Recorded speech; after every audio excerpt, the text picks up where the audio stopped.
Welcome to Kenny's G League, the only podcast all about the Rip City Remix.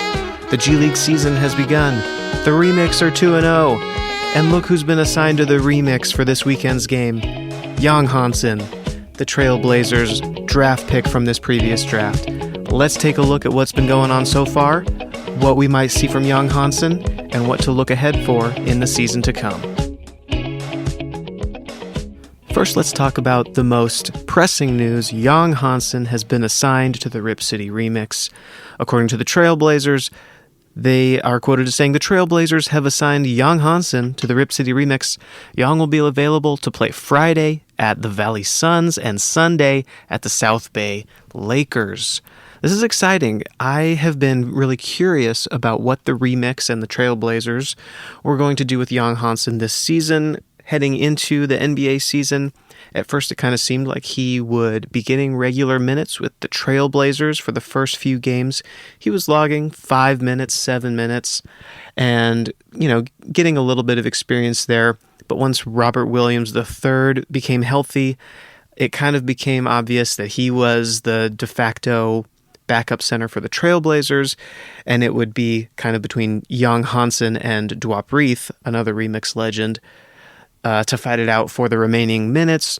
Dwap Reith has had some really nice games for the Trailblazers so far, kind of pulling them back into the game versus the Oklahoma City Thunder recently with 4 huge three-pointers. And so he's definitely earned his minutes on the Blazers.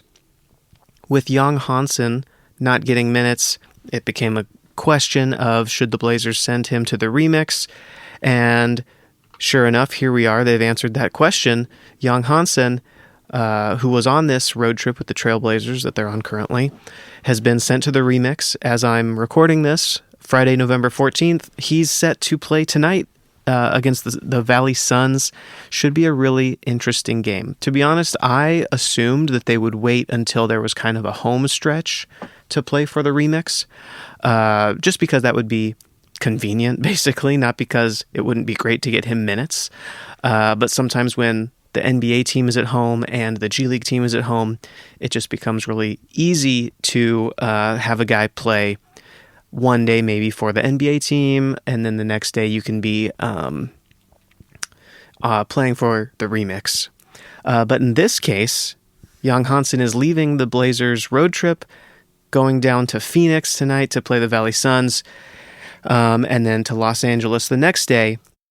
If you're brand new here, or perhaps you're just listening to this episode because you're a Young Hansen fan and you're wondering what the heck is going on, let's talk about what it means to be sent to the G League and why teams use this ability. So, if you're brand new, the G League is a minor league affiliate of the NBA. Every single NBA team has a G League affiliate where they have two-way players, 3 two-way players that every NBA team can have, and those two-way players share their time between the NBA team and their G League affiliate, right? So every team has these two-way players that shares time. The rest of the roster spots on a G League team are comprised of players that are free to sign anywhere in the NBA at any time during the season.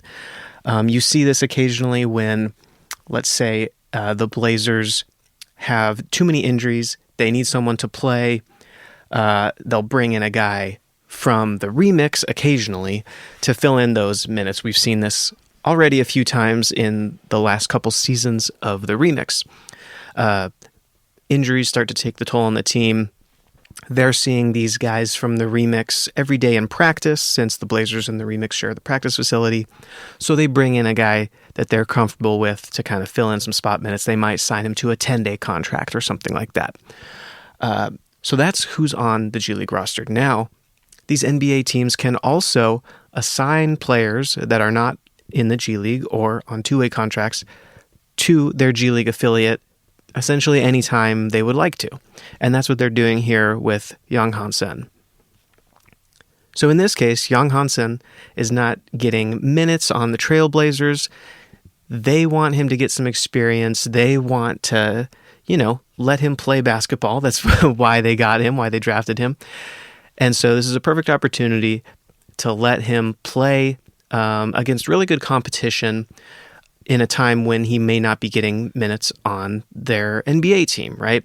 And this is exciting for a couple of reasons. One, we will probably get to see him play more minutes in a game than we've seen so far. So far, in preseason, he was pretty limited in minutes, and then in the regular season, he's been very limited in minutes. I would assume that here for the remix, he's going to play a lot of minutes, right? They want to see what he's capable of in the G League, and I know I want to see that as well.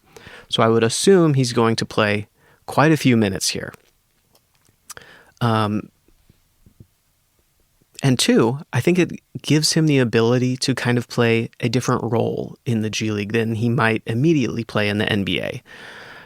And what I mean by that is that in the few minutes he has been able to log for the Blazers in the regular season, he's kind of been relegated to rebounding and defense, right?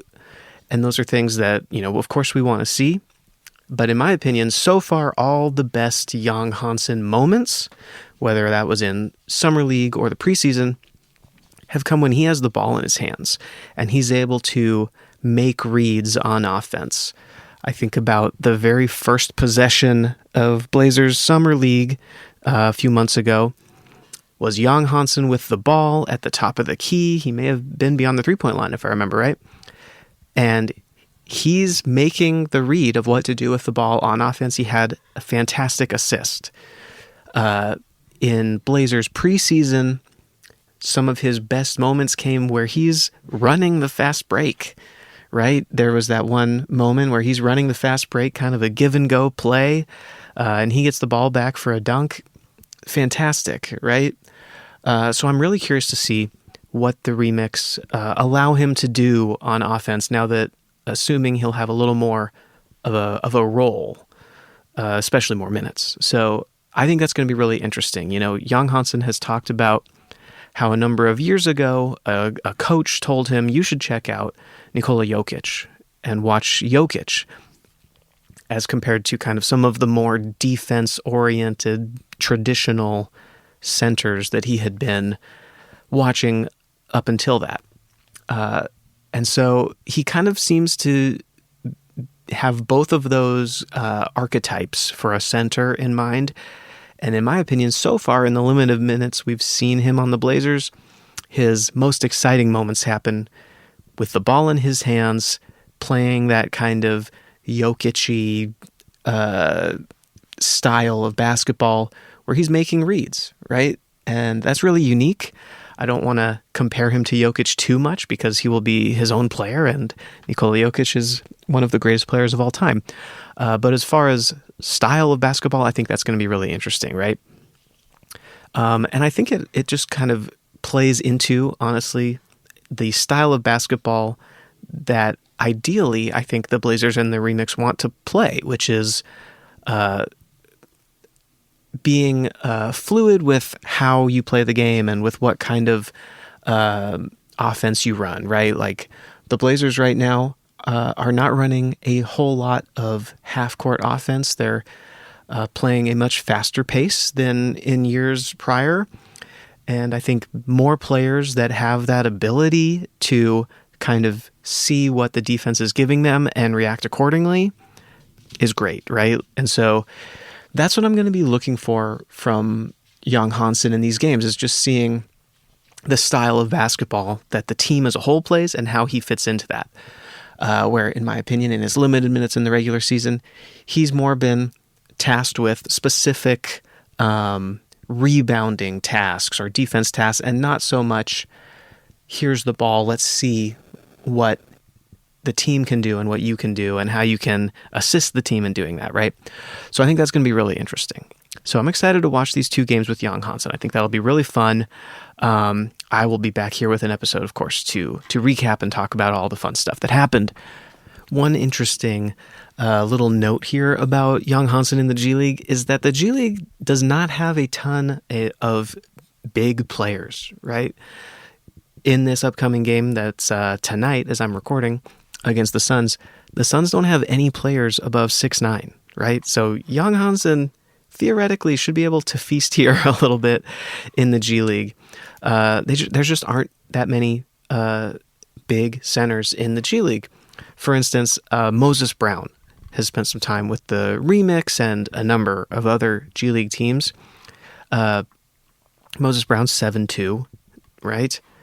And he, in the G League, is a monster, With the Remix, he averaged 16 points a game and more than 10 rebounds. Last season, with a different G League team, he averaged 18 points, 16 rebounds, right? So, the opportunity for bigs to look really good in the G League is there just because the competition is a little bit different. And so I'm hoping that we see that to be another reason for young Hansen to ball out in the G League, just because the competition for bigs is different than it is in the NBA. So I think he'll have a lot of opportunities here in these coming games to really ball out and show what he could potentially be in the NBA.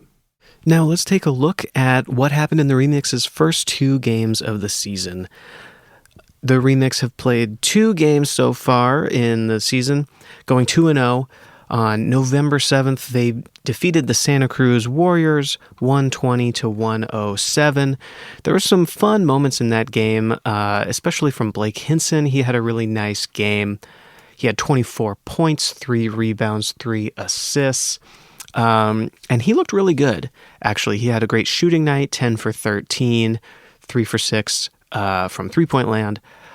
He definitely wanted to prove to his old team, the Warriors, that he was still out here ready to compete, because there were several moments where he would score a bucket and look over to the Warriors bench and have something to say.